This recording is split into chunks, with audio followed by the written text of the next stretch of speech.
Ang pagpapagaling naman sa alipin ng kapitan. Pakinggan po ninyong mabuti ito. Pagpasok ni Jesus sa Capernaum, lumapit ang isang kapitang Romano at nakiusap sa kanya.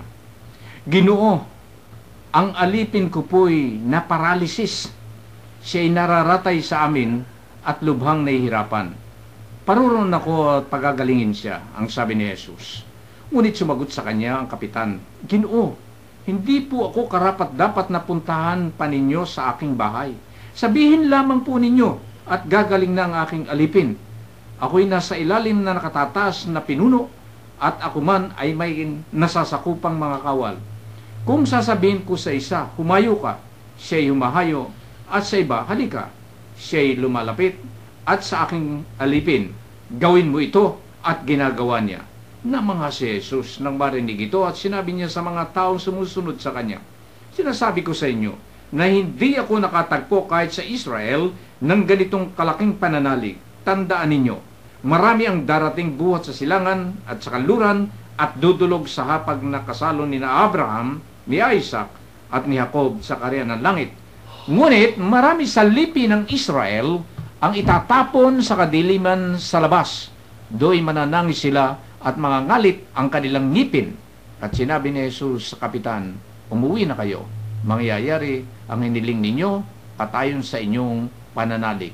Noon di gumaling ang alipin ng kapitan.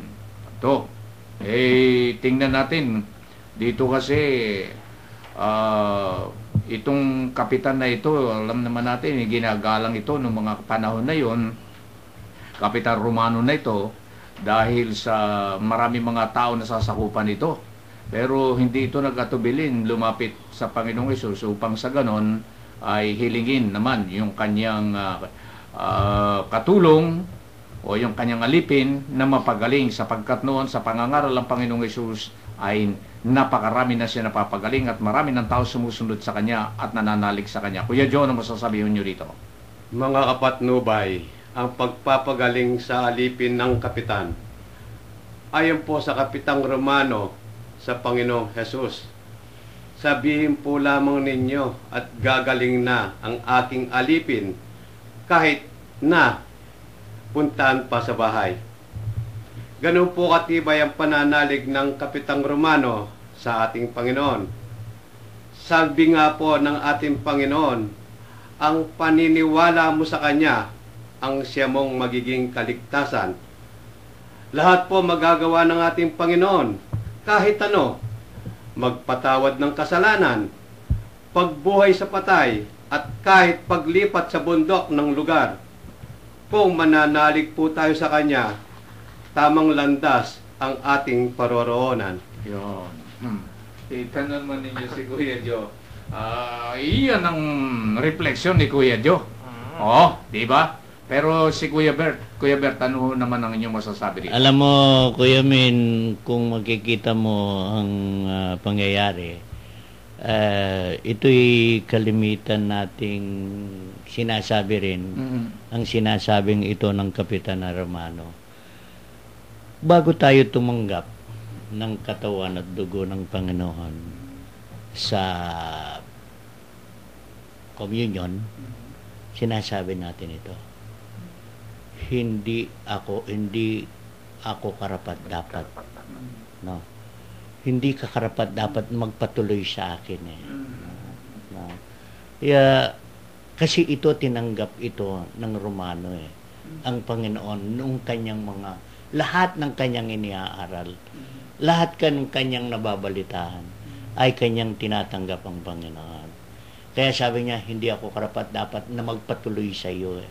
Kasi sinabi ng Panginoon, tutuloy ako sa bahay mo. Na? Kaya kung minsan sa ating buhay, sa ating ding pagkukomunyon, ang tatanggapin natin ang Panginoong Jesus eh. Na? Kaya siya sa atin natin ang ating sarili.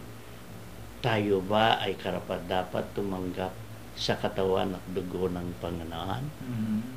Kung hindi tayo karapat-dapat, hindi natin dapat ito tanggapin.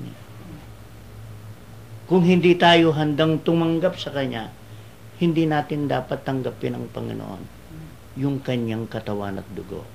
dahil tinatanggap natin siya sa kanyang kabuuan, sa kanyang pagka-divinity.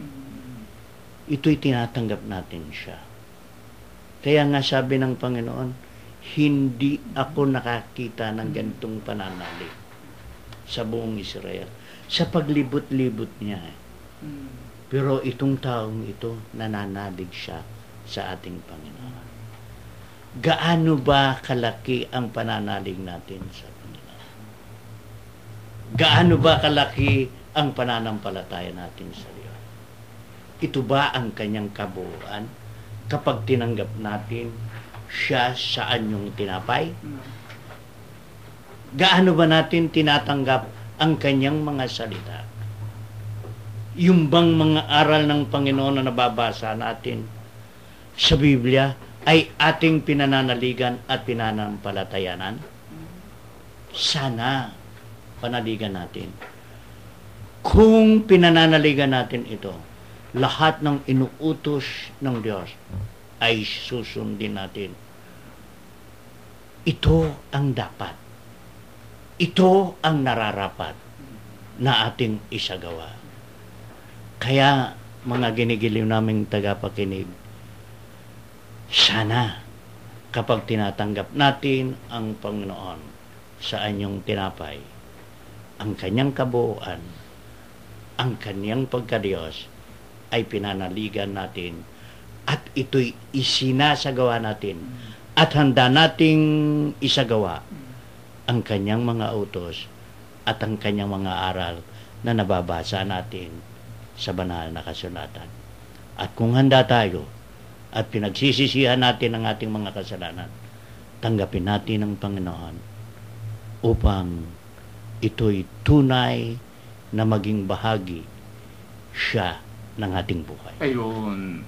Sa makatuwid, Kuya Bert, ang pinakapundasyon dito, yung pananalig. Yung pananalig mo. Sa Diyos. Oo. Kaya, kasi yung Romano rito, nagsalita dito na, Guro, hindi na po kinakailangan punta kayo sa amin.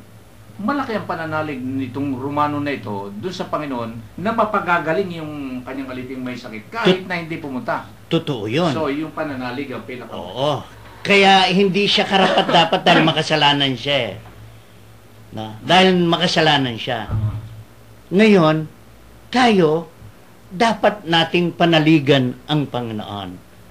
Dapat nating itakwil lahat ang ating mga pagkakasala bago natin ito tanggapin.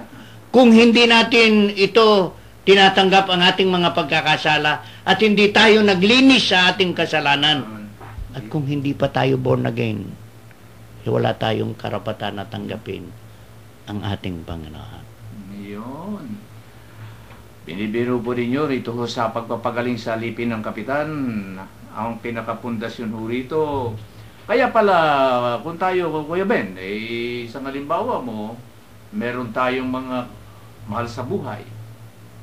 Meron tayong mga anak, asawa kaya, basta mahal natin sa buhay, kasama natin sa bahay, na merong mabigat na karamdaman. Yung palang taimtim na pagdalangin at paglalapit ng kasambahay natin sa Panginoon, ang siyang nagbibigay ng kalutasan at kagalingan doon sa taong inilalapit natin.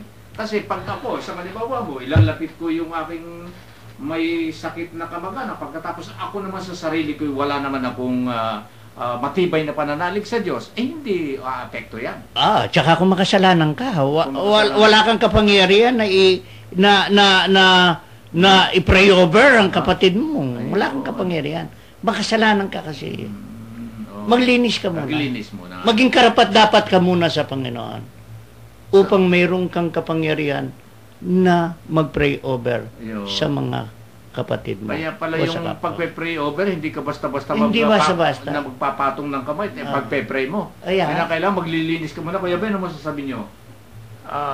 Dito po sa binasang ito ay may mga bagay ako na gustong maging maliwanag sa mga ating po mga tagapakinig. Unang-una po, makikita ninyo yung kapitan, makapangyarihan, may kakayanan, may yaman, may maaring mag-utos, lahat pero ibinaba niya lahat yun. Nagpasakop. Ang ibig pong sabihin, kumalas muna siya sa kanyang kalalagayan.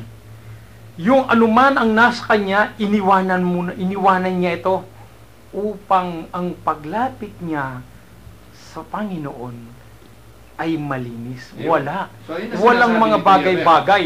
Walang nakahadlang. Walang nakahadlang. Sapagkat pag may nakahadlang, mahirap lumapit sa banal. Mahirap lumapit kay Jesus. So, yun po ang unang-una na ginawa niya. Kinalimutan niya ang kanyang pagiging kapitan. Yung kanyang kapangyarihan sa lupa, kinalimutan niya. Iniwanan niya ito. Sapagkat nang sabihin niya kay Jesus na ganito ako, pero wala ito eh. Para bang sinasabi